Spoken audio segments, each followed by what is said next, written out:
बच्चों, आज मैं आप लोगों को व्याकरण के अंतर्गत सर्वनाम शब्द पढ़ाने जा रहा हूँ।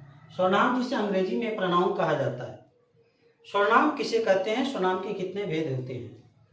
कुछ ऐसे शब्द हैं जो संज्ञा के बदले संज्ञा के स्थान पर प्रयोग किए जाते हैं। जैसे राम बाजार जाता है, राम आम खाता है, तो मैं लिख सकता हूँ राम बाजार जाता है, वह आम खाता है, तो वह शब्द राम के बदले आया। तो ऐसे शब्द जो संज्ञा के बदले स्थान पर प्रयोग किए जाते हैं वे कहलाते हैं सर्वनाम शब्द। जैसे मैं, तुम, वह, यह, मेरा, तुम्हारा, इसका, उसका, आप, ये सारे शब्द सर्वनाम शब्द कहलाते हैं। अब सर्वनाम के जो भेद हैं कितने हैं, तो हमारे हिंदी के अंतर्गत सर्वनाम के 6 भेद हैं। सर्वनाम के काइंड्स ऑफ प्रोनाउन, सर्वनाम के 6 भेद हैं। पहला है पुरुषवाचक सर्वनाम, प्रथम पुरुषवाचक सर्वनाम, दूसरा निश्चयवाचक सर्वनाम, तीसरा अनिश्चयवाचक सर्वनाम, तीसरा अनिश्चयवाचक सर्वनाम, चौथा निजवाचक सर्वनाम और पांचवा संबंधवाचक सर्वनाम तथा छठा प्रश्नवाचक सर्वनाम। अब सर्वनाम के अलग अलग भेद हैं। अलग अलग भेदों की पहचान क्या है, कैसे पहचान की जाए। तो पहला है पुरुषवाचक सर्वनाम।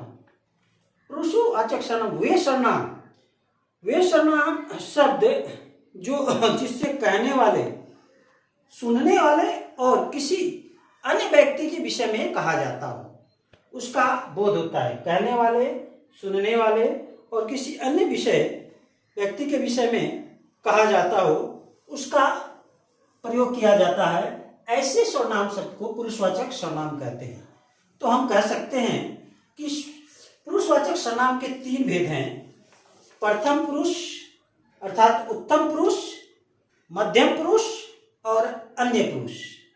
प्रथम पुरुष, उत्तम पुरुष। उत्तम पुरुष के अंतर्गत कहने वाले का लिए प्रयोग किया जाता है। जिन सर्वनाम शब्दों का प्रयोग कहने वाले के लिए अर्थात अपने लिए किया जाता है वह कहलाता है उत्तम पुरुष।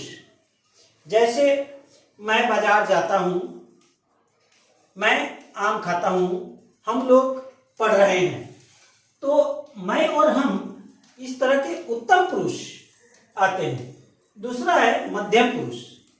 मध्यम पुरुष वह है सुनने वाले के लिए प्रयोग किया जाए। सर्वनाम शब्द का प्रयोग, जिन सर्वनाम शब्दों का प्रयोग वक्ता श्रोता के लिए करता है, सुनने वाले के लिए किया जाता है, वह मध्यम पुरुष कहलाता है।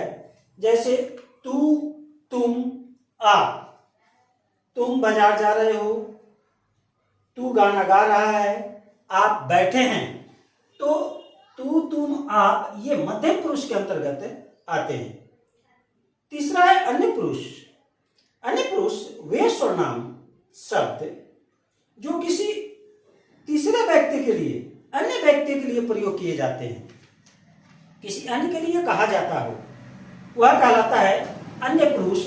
जैसे वह, वे, उनके, ये सारे शब्द अन्य पुरुष के अंदर। जैसे वह कहाँ चला गया, वे मेरे मित्र हैं, ये लोग कब आएंगे, तो ये अन्य पुरुष के लिए प्रयोग किया जाता है। अब आते हैं निश्चयवाचक सर्वनाम। निश्चयवाचक सर्वनाम जब वह सर्वनाम जो किसी निश्चित व्यक्ति, निश्चित वस्तु या निश्चित स्थान के लिए प्रयोग किए जाते हैं, या ये, वह, वे, ऐसे सर्वनाम शब्द जो किसी निश्चित व्यक्ति, वस्तु या स्थान के लिए प्रयोग किए जाते हैं वे कहलाते हैं निश्चयवाचक सर्वनाम।